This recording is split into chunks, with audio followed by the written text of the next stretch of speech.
I would like to start with the latest news about the creation of the Ministry of Information in Ukraine. Do you think it is a threat to human rights, to the right to freedom of speech? Well, it could be. I think we have to see how it plays out. I understand the government is setting it up because it wants to counter Russian propaganda. But I think we all know that the best way to fight propaganda is not with more propaganda, it's with honesty. And so I hope that the government recognizes that it should be opening up the East. It should be welcoming journalists to go there to write about what's actually happening. Because the more the government tries to cover up, the more it's going to have a hard time distinguishing itself from the Russia propaganda that everybody has learned to distrust. So we're going to have to look very carefully, are there restrictions put on journalists? For a moment there were, then they were taken away.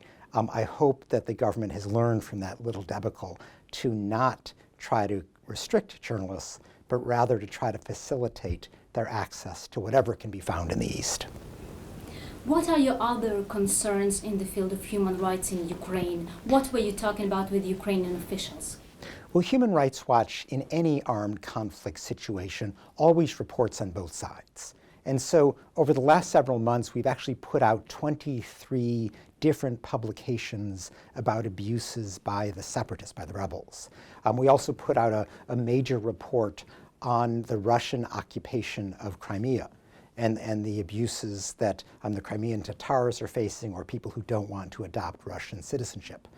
But at the same time, we've been looking at the behavior of the pro-government forces. And that's been a major topic of our conversations here in Kiev with government officials from a range of different ministries. What we're most concerned about is that pro-government forces have been using certain indiscriminate weapons, grad rockets, cluster munitions, in populated areas. Now, the good news is the government agrees with us that that should never happen. That these kind of indiscriminate weapons violate the Geneva Conventions when used in populated areas. So the real question is, how does that message get to the troops on the ground? Because they haven't heard it yet, according to the research of Human Rights Watch done in the East, looking at the physical evidence of the use of these weapons. And so we've been pushing the government to be much more specific about the instructions that it gives its troops. Not simply to say, respect the Geneva Conventions, which sounds great but doesn't mean anything to the troops on the ground. Rather, we want them to be quite explicit. Never use grad rockets, never use cluster munitions in populated areas, even if the other side is shooting at you. Because what we find often is that the rebels are firing from the cities. They, in themselves, are violating the Geneva Conventions because they are endangering the civilian population, possibly even using them as human shields. But we all know that under the Geneva Conventions, a violation by one side never justifies a violation by the other side. And so we have to get that message clearly conveyed to the troops on the ground. Similarly, the fact that one side may be an aggressor doesn't allow the other side to ignore the Geneva Conventions. The fact that Russia is backing the rebels in the East doesn't allow pro-Ukrainian forces to simply ignore the basic rules designed to spare civilians as much as possible the hazards of warfare. What has been the reaction of Ukrainian officials to your reports and to your concerns? Do they recognize that there are violations of human rights such as you listed? Because in his recent interview, President Poroshenko denied that Ukrainian army is using cluster munitions, and again today the Security Council of Ukraine denied this fact again. So did you see any response from the Ukrainian authorities, any recognition of the human rights violation you mentioned? Yeah, it's very unfortunate that President Poroshenko has chosen to deny what the very clear physical evidence on the ground absolutely confirms. If he were to go there and even look at the evidence, he'd be convinced in 2 seconds. He's chosen instead, I suppose, to go the route of the Russian propagandists and just deny. We hope he'll change his mind on that, because when we've spoken to the Defense Ministry and others, they all admit that they have many, many cluster munitions. They agree with us that they shouldn't be used. We talked to the military prosecutor and said, did you investigate these cases? And he said he did. But then when you probe him a little bit to see what kind of investigation, it turns out that when it comes to the grad rocket attacks on populated areas, he basically just asked the commanders and looked at the written orders and said, did you use these weapons? And they all said, no, of course not. I mean, he didn't even bother going and looking at the physical evidence. When it comes to the cluster munitions, he went to the government arsenals, which are filled with cluster munitions, and said, aha, nobody took anything out of this arsenal on the relevant day. The problem is he didn't even look at the right weapon.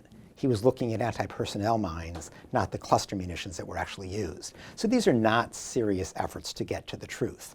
If you go to the ground, you see that, first of all, the distinctive pattern of cluster munitions is on the ground. It's absolutely clear that these were used. You can tell both from the point of contact, you can tell where they were shot from, and then when you go over and look to the area that the missiles clearly came from, in some cases the missiles sort of misfired and didn't get very far, and they landed very near where they were shot. All of this in government-held territory. So it's absolutely clear, if anybody does a serious investigation, that the government did use this. And I hope that President Poroshenko on down moves past the blanket denial phase, which is just not credible, and begins to try to solve the problem. Acknowledge that it happened and give clear orders to the troops for this never to happen again. That's how Ukraine will maintain the moral high ground. Because around the world, there's enormous goodwill that exists for the people of Ukraine because of the conduct of Russia. And that will be lost if Ukrainian forces start ignoring the Geneva Conventions. They should never be using cluster munitions. They should never be using Grad rockets in populated areas. That message should be conveyed not simply by the Defense Ministry, but by the President himself. So rather than deny, I hope he takes the high moral ground and insists that these kind of violations of the Geneva Convention not recur, that they not happen again. Has there been any reaction from the Russian side, from the Russian authorities, to the accusations of violations of human rights in the occupied Crimea? The Russian authorities love when we talk about violations by Ukrainian forces, and then they turn into big deniers when we talk about violations by their own forces. Now, they have this view that everybody in Crimea was dying to be a Russian citizen, and that's the end of the story. Of course, that's not true. We all know that. They're the Crimean Tatars. There are various critics of the Russians. There are various people who, for a variety of personal reasons, are not eager to be Russian citizens. And now suddenly what they're finding is that if they don't adopt Russian citizenship, they may lose the legal right to live in the territory that they've lived their entire lives in. They suddenly are denied effective citizenship rights. That's a clear violation, in this case, of the right of people living under belligerent occupation, the Fourth Geneva Convention, because it's absolutely clear that Russia is the occupying power in Crimea and has a duty not to treat the people of Crimea the way it has been.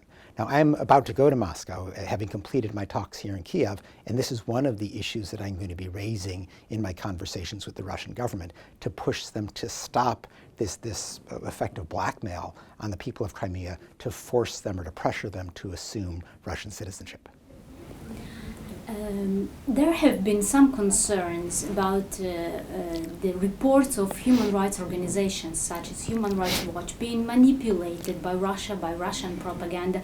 I'm referring in particular to the report on the cluster munitions that has been used, really manipulated by the Russian Foreign Ministry. How do you address these concerns, and how do you try to somehow avoid being manipulated by the Russian side in this case?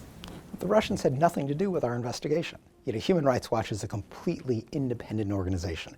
We don't take funding from any government, particularly the Russian government, but no government at all.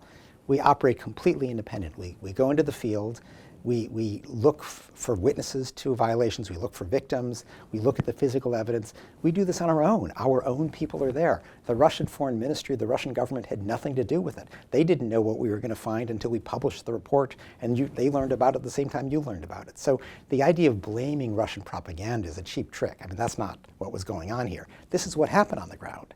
And I hope that the Ukrainian government doesn't fall back on these cheap arguments that somehow this is Russian propaganda behind it, somehow Human Rights Watch was manipulated. No way, they were not even there. We were there on our own. This is what we found, this is what happened. The government in Ukraine has to deal with it and make sure it doesn't happen again. No, I was referring in particular to words of the Russian Foreign Ministry representative Lukashevich, if I'm not mistaken, when he was using evidence and using the reports, quoting the reports of Human Rights Watch and putting it in the context that like Ukrainian punitive forces are doing this and this is confirmed by Human Rights Watch. And there was even a report on your website when basically like somehow it took the distance from what Russian Foreign Ministry said. So there were some concerns that somehow this like puts more fuel to this fire that Russia is creating around Ukraine. Yeah. Well, obviously, Russia has not been promoting the 23 reports that we did about abuses by the separatists. They're not promoting the major report we did about Russia's own abuses in Crimea.